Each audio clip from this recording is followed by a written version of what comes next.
Yo, SpaceX launched a rocket. Let's keep going to space. Are you praying for Mars? I am. Hey, my name is Damon Garcia. Welcome to Newspaper Liturgy number 2. And today we're talking about fake news, a critical president, and eating garbage.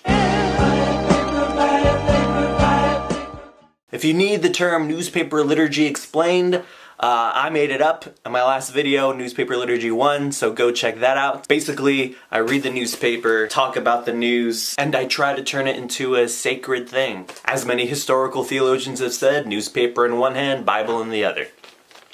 Guys, I think it's so crazy how Twitter attack is something that people say. Twitter attack! Oh no! I mean, Twitter's a big deal. I mean, didn't you guys see how Bernie Sanders brought out this giant printout of a Trump tweet as he spoke to the Senate floor?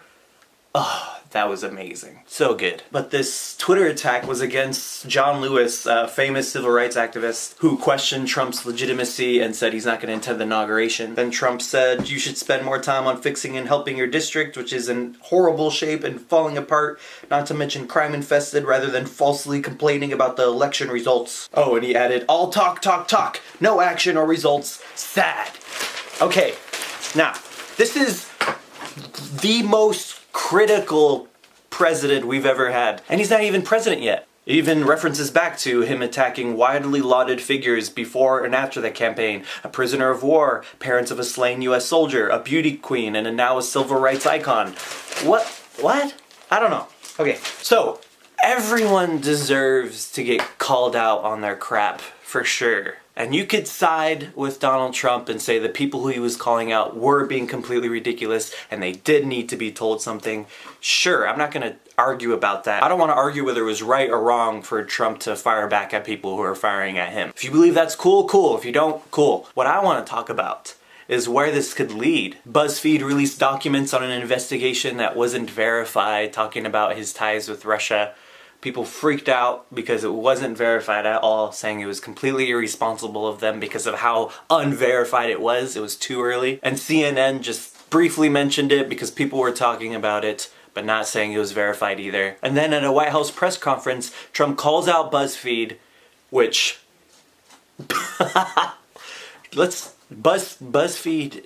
This is actually the first time I found out that BuzzFeed releases actual news. I thought all they did was stupid quizzes and write articles about 20 things you could do as you wait for the chip card reader at the cash register. It's alright. I hated BuzzFeed before, it was cool. But then Trump went on to give the same criticism to CNN, as if they're as terrible as each other. And as a CNN journalist said, you're attacking us, let us ask a question. It became a shouting match between the both of them, of the CNN journalist said, let me ask a question, and Trump saying, nope, not you, fake news, nope, not you, you're fake news. It's crazy. And apparently he wants to eventually move press conferences to a smaller room that could only fit about 45 people, when right now it could fit a few hundred, which can lead to only allowing people who aren't going to criticize him to interview him. And yeah, whenever I've watched one of those press conferences, I've felt like so many of those people who ask questions probably shouldn't have been there because they're just wasting time with stupid questions. But I think banning them will do more harm than good. And what I find interesting is that when Twitter and Facebook blew up and everyone and their mom was on it, these news stations started using it as actual sources because they knew that's where everyone else was looking anyway. And with the rise of fake news, I think we're now starting to see the repercussions of that. Me and my friends would always laugh when the news would say, and here's a tweet from so-and-so. It's like, who is that guy? Who cares? Do you know what people do on Twitter? They troll all the time. And unfortunately, so many journalists have become like these trolls and only care about releasing hot headlines to get the clicks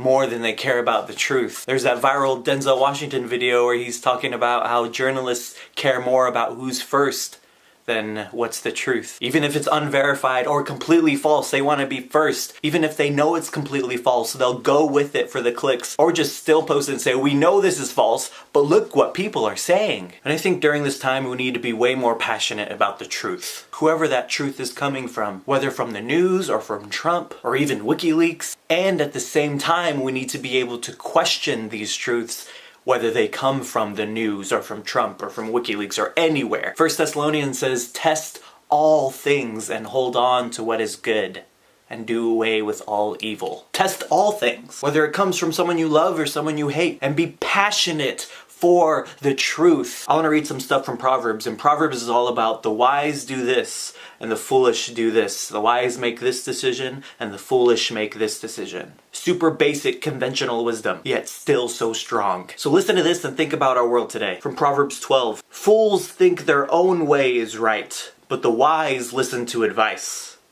Fools show their anger at once, but the prudent ignore an insult.